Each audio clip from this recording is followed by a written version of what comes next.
फैसलाबाद एक ऐसा शहर है जहां पर कमोबेश 500 के करीब आपको ऐसी ऑफिसेज देखने को मिलेंगे जहां पर सिर्फ गेस्ट पोस्टिंग के रिलेटेड काम को सिखाया जाता है, करवाया जाता है और लोग सिर्फ गेस्ट पोस्टिंग से ही महाना लाखों रुपए कमा रहे हैं। अस्सलाम वालेकुम दोस्तों, उम्मीद करता हूं कि आप सब खैरियत से होंगे। मैं हूं आपका होस्ट मोहम्मद जुल्करनैन और आप देख रहे हैं मेरा यूट्यूब चैनल। दोस्तों, आज की हमारी जो वीडियो है वो बहुत ज़्यादा इंपॉर्टेंट है क्योंकि आज के इस वीडियो के अंदर हम ब्लॉग रिसर्च पर बात करने वाले हैं। आया कि अगर हमने इस पर काम करना है तो हम तरह से कर सकेंगे, इसके लिए डिफरेंट तरीका कौन सा हो सकता है, कैसे हम इस पर डीप में रिसर्च करके क्लाइंट का डेटा गेट कर सकते हैं। यहाँ पर मैं आगे बढ़ने से पहले एक बात आपको बताता चलूँ कि हमारे फैसलाबाद के अंदर गेस्ट पोस्टिंग एक तरह से गढ़ समझा जाता है। लोगों को लगता है कि जिसका काम सबसे ज़्यादा लाहौर में होता है, लेकिन अगर हम अकेडमीज़ की बात करें, अगर हम गेस्ट पोस्टिंग के रिलेटेड जो ऑफिस बने हैं फैसलाबाद के अंदर, बहुत सारे ऑफिस में मेरी वीडियोस भी देखी जाती हैं। लोग बहुत सारे जानते भी हैं मुझे पर्सनली भी, जो कि अपने स्टूडेंट्स को मेरी वीडियोस भी रेकमेंड करते हैं, दिखाते भी हैं। तो अब फैसलाबाद के अंदर मोस्टली जो लोग हैं जो काम कर रहे हैं, जिस रिसर्च से सबसे ज़्यादा पैसे कमा रहे हैं, वो है ब्लॉग रिसर्च। अब ब्लॉग रिसर्च एक ऐसा मेथड है जो कि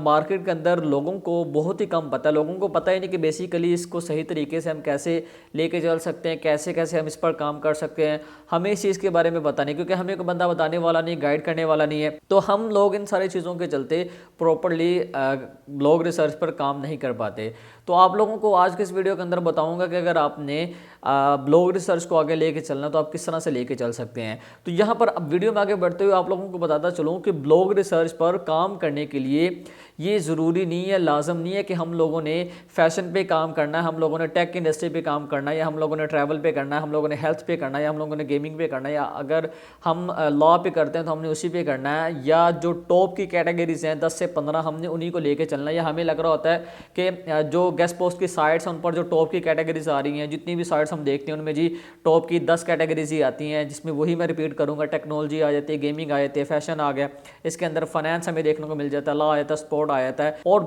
अदर जो कुछ कैटेगरीज बचती हैं वो भी हमें देखने को मिल जाती हैं। तो हमें लग रहा है कि ये सिर्फ इन्हीं कैटेगरीज पर काम हो रहा होता है मार्केट के अंदर, तो ऐसा हरगिज़ नहीं होता। और दूसरे नंबर पे बहुत सारे ऐसे लोग हैं वो कहते हैं कि अगर हमने मज़ीद काम करना हो, हमने इंडस्ट्रीज़ को एक्सप्लोर करना हो, तो हम कैसे करेंगे, हमें कैसे पता चलेगा डिफरेंट जो इंडस्ट्रीज़ उन पर कैसे काम हो रहा है। तो सिंपल आप मार्केट में इसके रिलेटेड जो डेटा है वो गेट कर सकते हैं, फाइंड आप कर सकते हैं। उसके लिए आपको गूगल पे सर्च करना पड़ेगा, आपको ब्लॉग्स रीड करना पड़ेंगे। उसके लिए एक तरीकाकार होता है। तरीकाकार ये कि आपने सबसे पहले गूगल पे कंट्री वाइज आपने सर्च करना, मतलब आप पहले कंट्रीज की लिस्ट निकालें जो कि टॉप रिचेस्ट कंट्रीज हैं, फिर आप उनमें से एक कंट्री को पिक करें और देखें कि उस कंट्री के अंदर सबसे ज्यादा जो ऑनलाइन सर्विसेज प्रोवाइड की जा रही हैं वो किन किन इंडस्ट्रीज के रिलेटेड है। तो कम से कम आप 20 से 30 इंडस्ट्रीज की लिस्ट निकालें, उनमें से जो फैशन, टेक्नोलॉजी, गेमिंग, इन सारी चीजों से हटकर जो अलग से इंडस्ट्रीज आती हैं जो आपके लिए डिफरेंट हो सकती हैं, या उस पर आपने कभी कोई कैटेगरी नहीं देखी, या आपने कभी उस पर कोई निश वगैरह नहीं देखी, आपने कोई आर्टिकल वगैरह नहीं देखा, तो आप उस पर काम कर सकते हैं।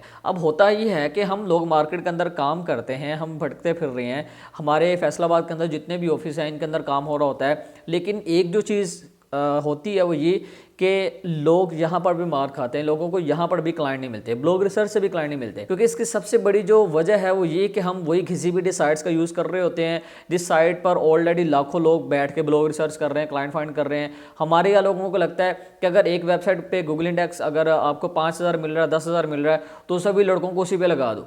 ठीक है, हम क्या करते हैं, जो देखे दिखाए सभी लोग एक ही वेबसाइट पे लग जाते हैं। हम ये कोशिश नहीं करते कि हम लोग एक नई वेबसाइट को लें, नई वेबसाइट को लेकर उस पर हम अपनी जो रिसर्च है उसको कंटिन्यू करें। हमें जो चीज़ बताई जाती है कि ये वेबसाइट है, आपने बस इसी से निकालना है, इसी से आपको रिस्पॉन्स आएगा। अरे नहीं, हर उस वेबसाइट से आपको रिस्पॉन्स आता है जहाँ पर आर्टिकल्स वगैरह पब्लिश होते हैं, जहाँ पर हमें कंटेंट पब्लिश होता हुआ दिखाई देता है। तो आप किसी भी वेबसाइट को ले सकते हैं, लेकिन उसके लिए कोशिश करें डिफरेंट, आपके पास आइडियाज़ होने चाहिए, टॉपिक्स होने चाहिए, या वो इंडस्ट्रीज होनी चाहिए जिस पर ऑलरेडी पाकिस्तान के अंदर काम नहीं किया जाता, ये लोग उन क्लाइंट्स को टारगेट नहीं करते। उसके लिए सिंपल आप सर्च करने कि दुनिया भर के अंदर किन किन इंडस्ट्रीज पर काम हो रहा है, किन किन कैटेगरीज को लेके चला जा रहा है। तो आप लोगों ने जब भी काम करना है आप कोशिश करें आप इंडस्ट्री वाइज चीज़ों को एक्सप्लोर करें। अब सबसे बढ़कर जो चीज़ आती है वो ये कि हम किसी एक इंडस्ट्री को ले लेते हैं। फर्ज करें आप कनाडा में टारगेट कर रहे हैं इंडस्ट्रीज को, उनमें से आपको एक इंडस्ट्री मिलती है जो कि ट्रक ट्रांसपोर्टेशन के रिलेटेड, के सामने वो इंडस्ट्री आ गई, अब आप उस पर काम करना चाह रहे हैं। अब आपके माइंड में पहली जो चीज़ आएगी वो ये कि यार इस पर तो कोई कैटेगरी नहीं है, इस पर हमें कोई कैटेगरी देखने को नहीं मिलेगी, तो कैसे हम इसको लेके चलेंगे।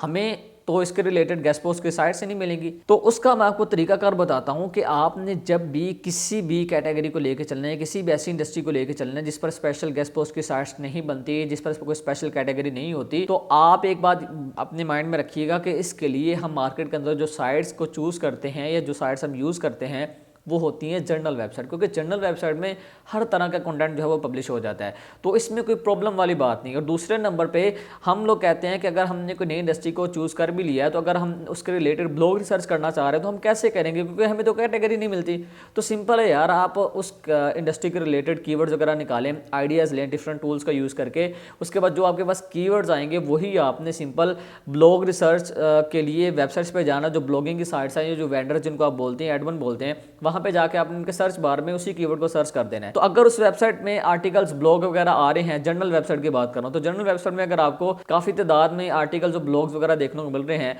तो सिंपल आप उन आर्टिकल्स को फॉलो करें, उनके अंदर से लिंक्स को निकाल के आप क्लाइंट्स वगैरह को ईमेल करें। तो ये एक बेस्ट तरीका होता है मार्केट के अंदर डिफरेंट तरह से काम करने का। हमारे यहाँ वही है कि अगर 10-15 कैटेगरी टॉप की हैं तो हमने उन्हीं को लेकर चलना है, हमने डिफरेंट तरीके के साथ अपना माइंड यूज़ करके काम बिल्कुल भी नहीं करना। तो अगर आप सक्सेस चाहते हैं, अगर आप डिफरेंट तरीके के साथ काम करना चाहते हैं तो कोशिश करें आप इन सारे झंझटों से निकलें, इन सारी चीज़ों से आप निकलें। आपके लिए मार्केट में बहुत कुछ पड़ा है, बहुत सारी चीज़ें हैं। तो मैं कोशिश करूंगा नेक्स्ट वीडियो के अंदर आप सबको बताऊं कि हमने इनको ईमेल कैसे सेंड करनी है, हमारे ईमेल टेम्पलेट के अंदर क्या क्या कुछ होना चाहिए, क्या क्या चीज़ें रिक्वायर्ड है, हमने सारी चीज़ों को एनालाइज करके कैसे इनको ईमेल्स वगैरह सेंड करनी है। ब्लॉग रिसर्च के लिए बेस्ट तरीका कौन सा हो सकता है। और आप में से अगर कोई लोग मुझसे पर्सनली आगे सीखना चाहते हैं या मेरे साथ अटैच होना चाहते हैं तो डिस्क्रिप्शन में दिए गए व्हाट्सअप नंबर को फॉलो करके मुझसे कॉन्टैक्ट कर सकते हैं, क्योंकि वो मैंने अपना पर्सनल नंबर आप सबको दिया हुआ है। और एक और बात आपको बताता चलूँ कि इसकी जो प्रीवियस वीडियो है जो कि बहुत ज़्यादा इंपॉर्टेंट है, उसके रिलेटेड जो लिंक है आपको डिस्क्रिप्शन में मिल जाएगा। कोशिश करें आप उसको फॉलो करें, आप उसको फॉलो करेंगे, देखेंगे, तभी आपको इस लेक्चर की बेहतर समझ आ सकेगी। मिलते हैं नेक्स्ट वीडियो में, दुआ में याद रखिएगा। अल्लाह निगहबान।